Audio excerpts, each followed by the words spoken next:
My sister's a freshman, and she said some of her friends started vaping in 8th grade. I didn't ask these guys about sex. I didn't want to put them right on the spot. Yes. It's going on. Yeah. People are still having sex? People are still having sex.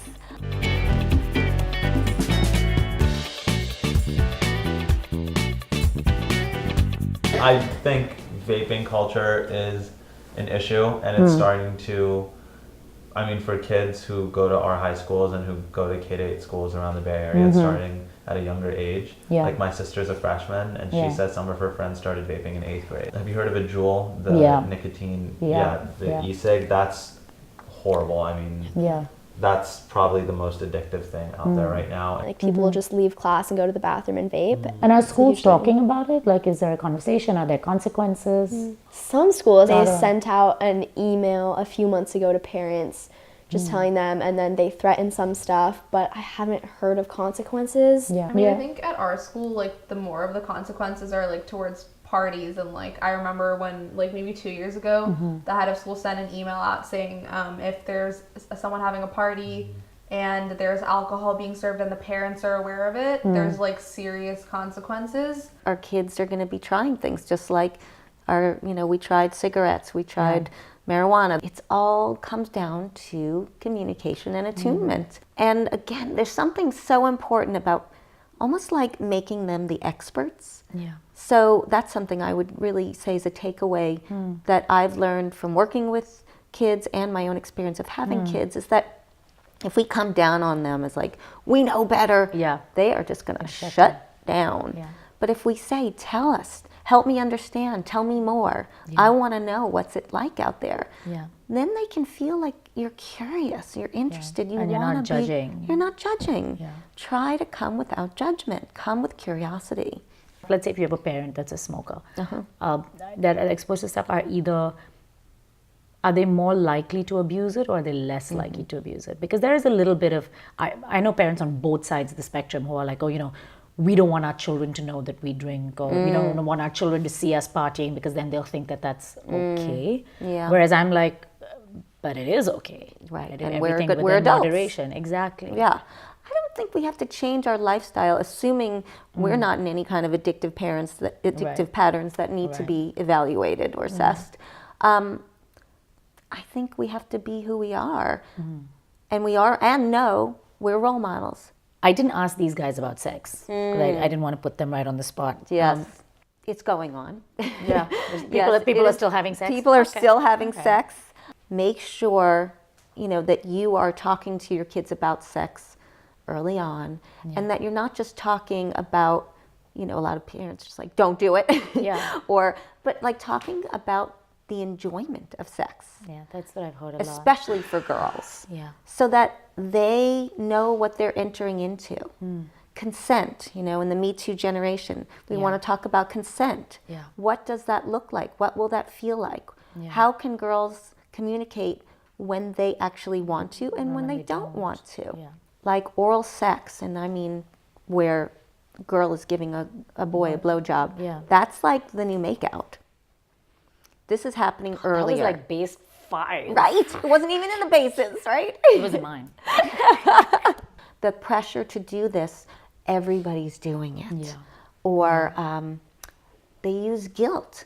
Yeah. Make girls feel guilty. Yeah. So they feel they should do it. Yeah. He'll feel better if I do that. Yeah. He'll be my boyfriend if I do that. Exactly. He'll like me better if I like do me that. better. Yeah. We want to empower girls, but we also want to make boys aware and empathic and connected to the girls that they are with, so they can read the body language, the facial expressions when she's saying no. Boys are also forced to do things that they want to do. Sure. Sexually, we may be talking about gay boys, Yes. or in a world of abuse, it's not only directed towards girls. In fact, when it comes to pedophilia and stuff like that, it is largely boys that end up being the victims. That's true, right. So I The think that's a churches, conversation that needs to happen on both sides. Yes. In 8th grade, there was a scandal where one girl sent nudes to a guy, or a bunch of girls sent nudes to a guy in 8th grade, and then he blackmailed them with it and used it to take advantage of them sexually.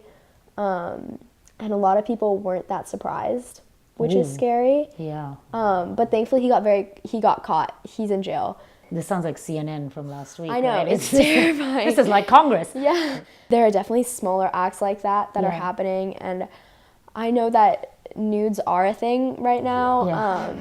Nudes are a thing right now. Nudes have always been a thing, and I know that people do share them sometimes. I read an article online about, you think that sex is the biggest problem with social media, and we're selling this to our teens.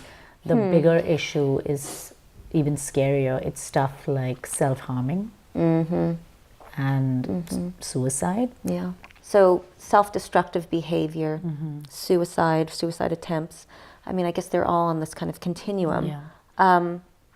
So I do work with children or teenagers, teenagers that do self-harm. And I mean like cutting on themselves. Yeah. Mostly they are not suicidal gestures. They are experiences of needing to let out emotional pain on their bodies because they are having a hard time articulating that in words. These are symptoms you definitely want them to see a therapist. There's no doubt that if you're seeing Even signs if like it's a that. one-off? Even if it's a one-off, because usually it's not a one-off. Because it's an intense emotion, obviously. Yeah, and most likely it's rarely a one-off, I think my view is that cutting is sort of like what eating disorders were in our generation. They are like the other kind of destructive behavior that is an attempt to control emotions, an attempt to express emotions. And parents need to be attuned. They need to notice these things. They need to be having conversations with them regularly. Not many kids are doing that. Yeah, just to say. And I've actually seen a decrease in my practice. If you wanted parents who are concerned about their teenage children, if you had one thing to say to them, what would you tell them? I think for me, I would say despite everything we've said, don't worry too much. The majority of kids aren't involved in this stuff, and a lot of people drink at parties and will do stuff like that. But I don't think it's something that parents need to be so on top of. But, we're pretty competent. Like, we know how to say no. Yeah. What about you, Isat? I'm not too sure. I think if I had to say something to parents, I would say, despite whatever connotations may arise with having a teenager and I guess hormones or whatever, I think trust your kids.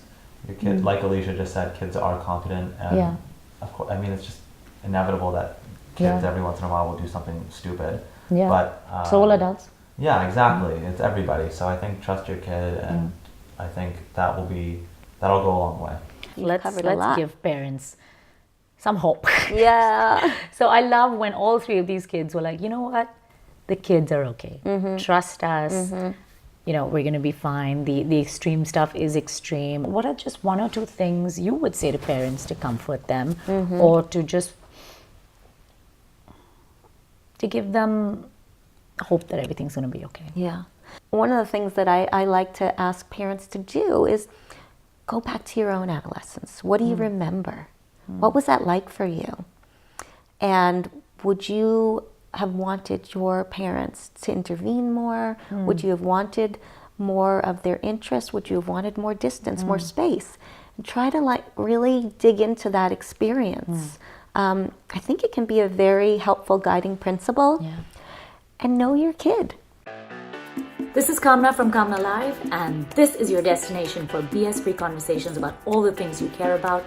If you liked what you saw, give us a thumbs up, and don't forget to subscribe to the channel, potter around and see what else we have here, and of course, tell your friends. Cheers.